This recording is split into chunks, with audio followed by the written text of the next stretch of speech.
Vamos a continuar con el conflicto entre Israel y el grupo terrorista Hamas. Vamos a hablar con Alberto Roscolequiar, doctor en economía, especialista en la materia. Y claro, ¿qué pasa con la economía en casi se va a cumplir el 7 de octubre, el próximo 7 de octubre, Yom Kippur? Un año, Albert, del atentado que sufrió Israel en su frontera. Pero ¿qué pasó con la economía en un momento de tanta guerra, tanto gasto? Correcto, Santiago. La verdad que primero veamos un poquitito los guarismos que había en Israel económicamente y vamos a ver cómo se encuentra después de ese fatídico 7 de octubre del año 2023. Antes de la guerra, bueno, podemos decir que el año 2022, por ejemplo, Israel venía creciendo un 6,4% su PBI. El año 2021, un año antes todavía, un PBI que subió un 9,5%. El año 2023 venía creciendo también, pero la guerra sucede el 7 de octubre, el último trimestre, obviamente pasa este atentado terrorista que de alguna manera descalabra los números. Pero no obstante, Israel terminó el año 2023 con un crecimiento del PBI del 2%, la cosa sorprendente, Claro. y con una inflación del 3,7% anual, ¿correcto?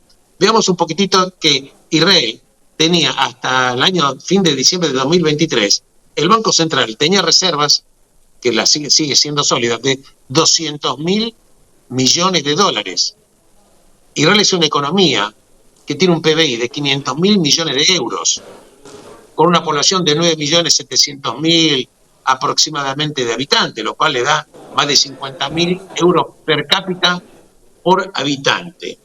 No obstante, el año 2024, que es el año que estamos transitando, vemos que este año la inflación, aunque parezca mentira, pero es así, va a cerrar aproximadamente con un 3 anual, un poquitito menos que el año 2023. El PBI, de acuerdo a ciertas consultoras de diferentes países del mundo, establece que Israel va a crecer este año su PBI, claro, entre el 1,1 y 1,5%. Ahora bien, el costo de la guerra a Israel le implicó un piso de 50.000 millones de dólares, casi el 10% de su PBI.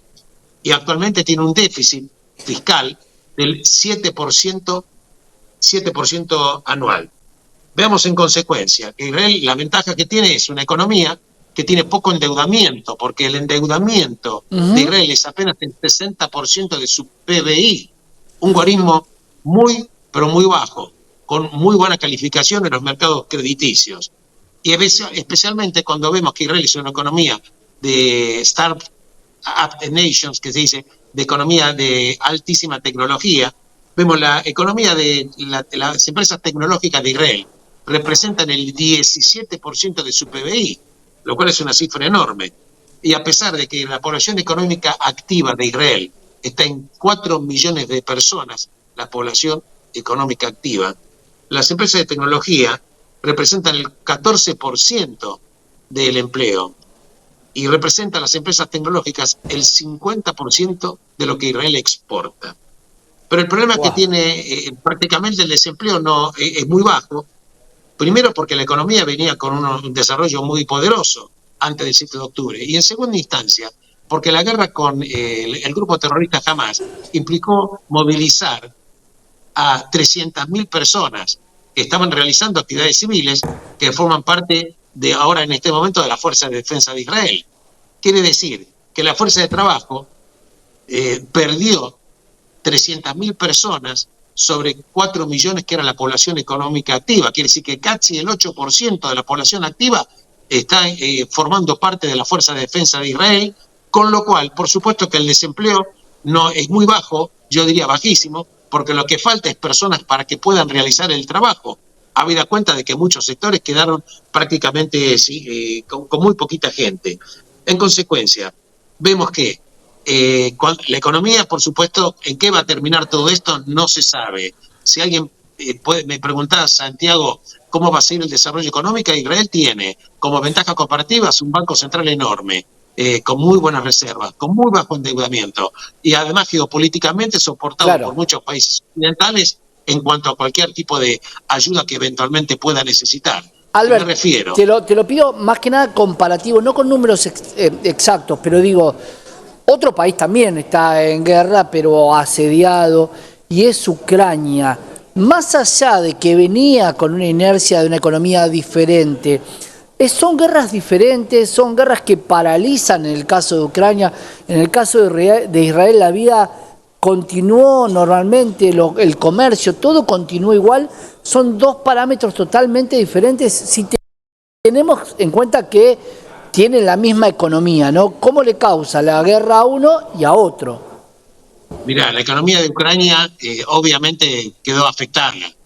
Recibe una ayuda gigantesca en cuanto a dinero, porque si no Ucrania, el costo de la guerra no hubiera podido asumirlo, porque hay un hecho económico, no hubiera podido asumirlo.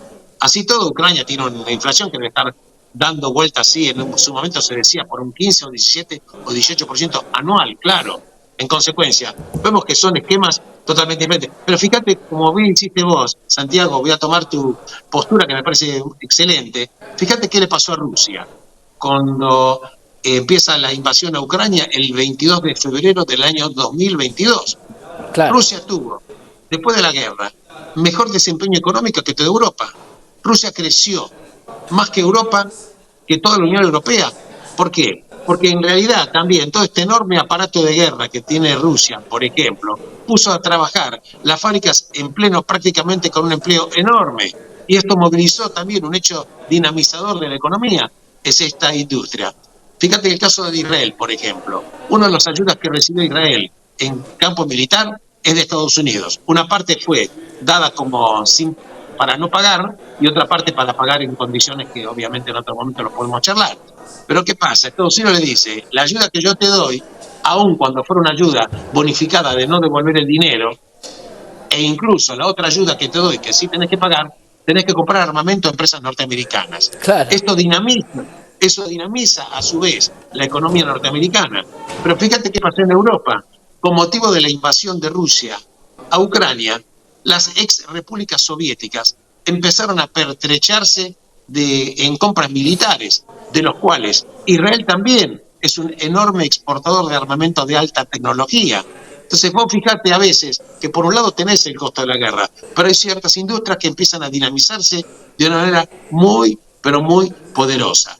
Esto es lo que estamos viendo. Entonces la gente quizás un poco se sorprende, pero el hecho económico de Rusia, con un con un desarrollo económico que es envidiable para Europa después de la guerra que hizo Rusia con Ucrania.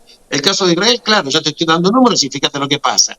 El caso de Ucrania, si bien es una economía débil, pero no obstante, tiene cifras de inflación que no tienen nada que ver con la que tiene la República Argentina. Obviamente tiene una ayuda enorme porque el costo de la guerra a Ucrania, el Banco Mundial había establecido que podría llegar a ser para reconstruir el país 400.000 millones de dólares.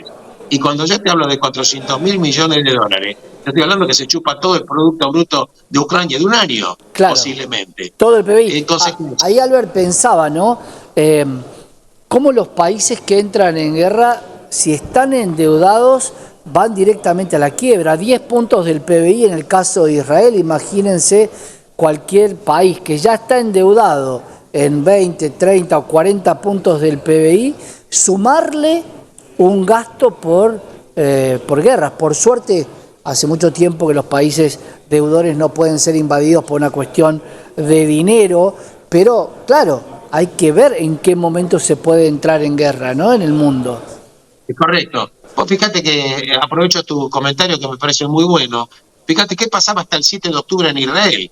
En el año 2023, Israel venía creciendo a una tasa de un 4%, quizás un poquito más.